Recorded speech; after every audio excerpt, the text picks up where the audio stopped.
Good morning, friends on YouTube and Facebook. Let's get Instagram up and running.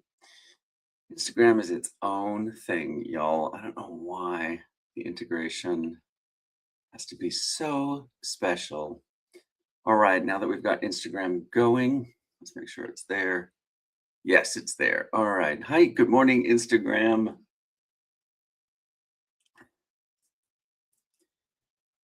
You ever notice that it's way easier to coach someone else's career than it is to take your own advice? Because that is exactly what I am dealing with right now. I caught myself doing exactly that. Good morning, friends. This is the morning report from the Working Actor NYC. And y'all, I know you feel this. This is what I'm grappling with at the moment. It's so interesting to me that I can easily spot my clients' blind spots. I can identify where they can make a difference in their career, sometimes with simple changes, adjustments, and everyday actions. And yet, I find it difficult to take those same actions for myself and for my career. For example, I had a career shifting event that has a timeline on it in about 5 weeks. I play one of the leads in a short film called Daddy's Little Meatball, and that film has been selected as part of the programming for the upcoming prestigious Tribeca Festival. I've made an announcement about it on social media and on my social channels, but realistically, that's not enough to move the needle in my career. What I need to do is send a simple outreach email to the list of casting directors that I have on the database that I've been building and just let them know, right, that I'm playing the lead in a short film that has been selected in this year's Tribeca Festival. And that's it. I'm just about to visit some of my dearest friends in Nashville and Atlanta, 2 markets where I feel comfortable claiming that I'm a local if it's for TV or film, and it's for a job that I see, some value in. So it'd be really wise of me to use some of my leisure time there meeting with casting directors if I can, so that I and what better introduction to those casting directors than an email saying, I am playing the lead in a short film that has been accepted into the Tribeca Festival. Getting that outreach email out to that list of casting directors on my casting director database, that has been on my list for a week now. I mean, and I just still haven't done it. I You ever notice that it's way easier to coach someone else's career than it is to take your own advice? It's like I can spot my clients' blind spots in 30 seconds, and yet it takes me over a week, clearly. I can ignore my own blind spots for a week. I am just grappling with this, the way my priorities haven't become important to me. I know you feel this. I know you feel this. And it's not even that I'm avoiding it. It's not like I'm sitting here twiddling my thumbs. That's really the issue, isn't it? Is that, for example, this weekend, we shot our live podcast on Saturday. It was a lot of fun. It was a super interesting discussion.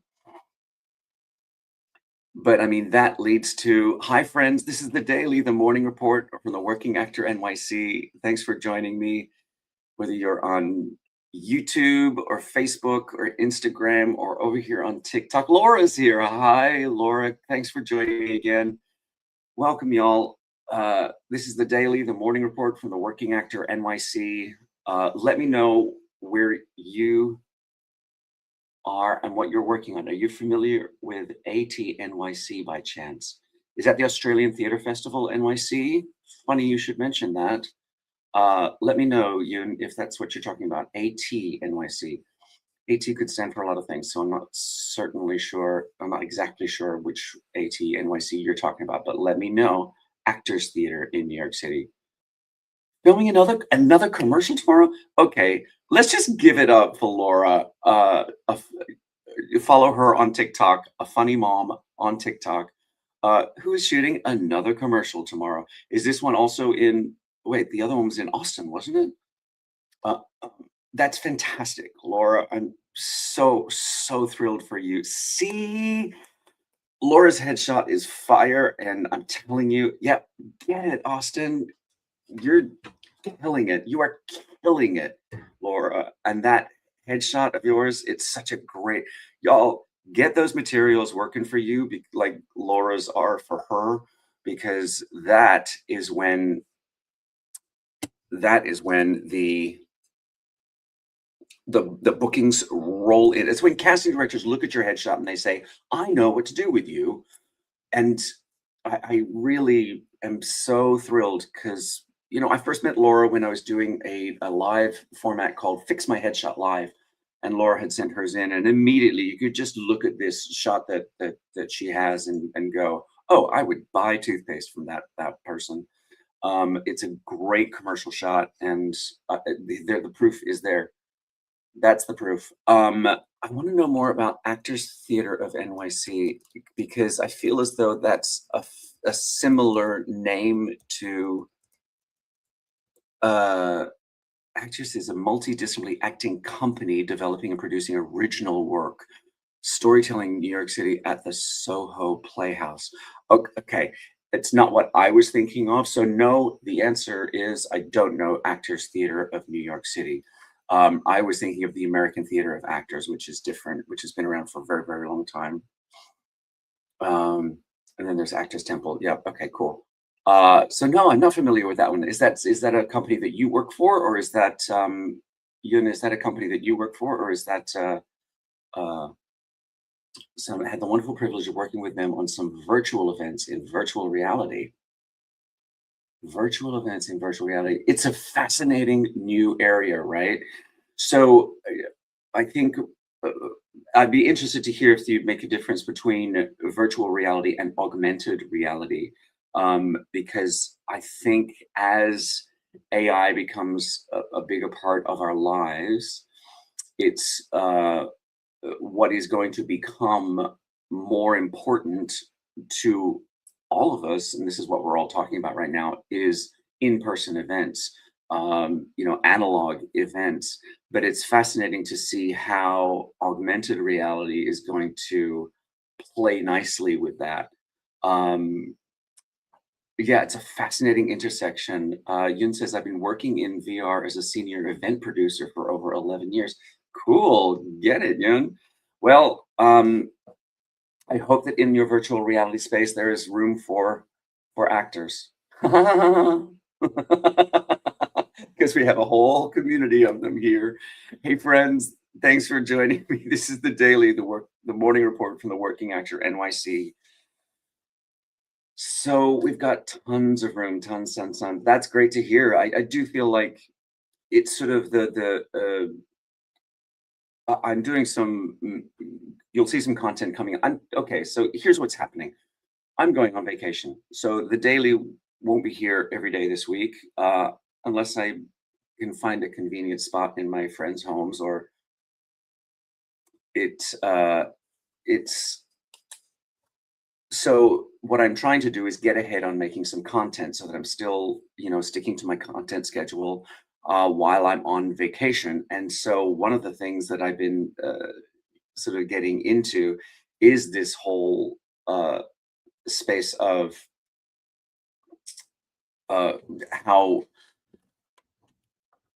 live events will become more important to us as we become sort of more technologically advanced, and what that means for actors, and moving forward into new technologies, and finding space for actors within new technologies.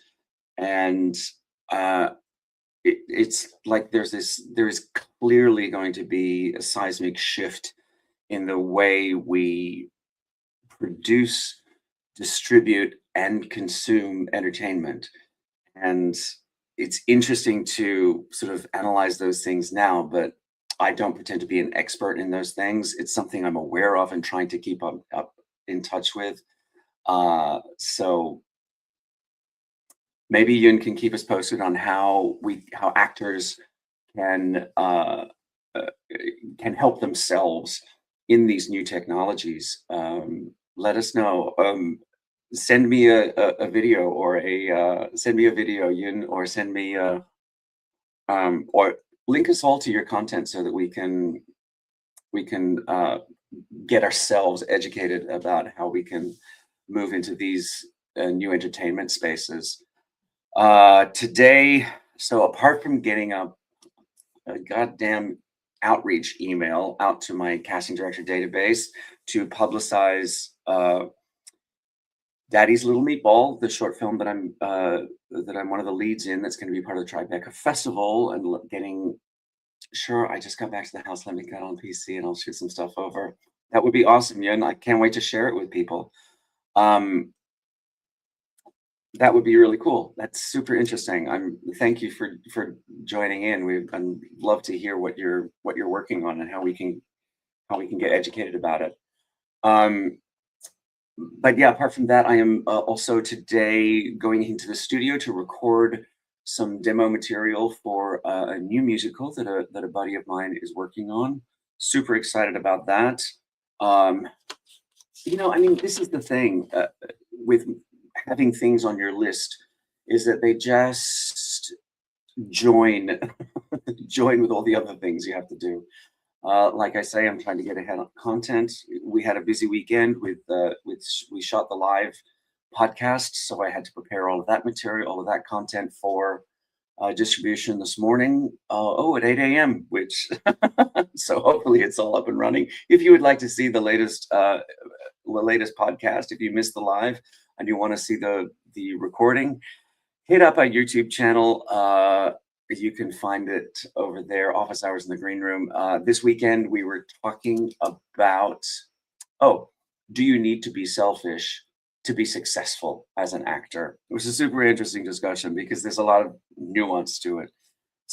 When does self-certainty and clarity about who you are in the industry and where you want to go, when does that tip over into selfish behavior and self-centering behavior? It's there's a spectrum of behavior there. So it was a super interesting discussion. All right. I'm going to get on with my interesting, productive, busy work, because I do have to hit the studio, but I've got some things to do before then. Thank you for joining me on today's live. I'll be back here tomorrow at 8 a.m. Remember, wherever you are in your career, whatever you're working on, you got this. Keep going. I'm looking at you, Laura. You have got this. All right, friends. I will be right back here tomorrow at 8 a.m. Come and join. Come on back. The discussion's only going to get more interesting from here.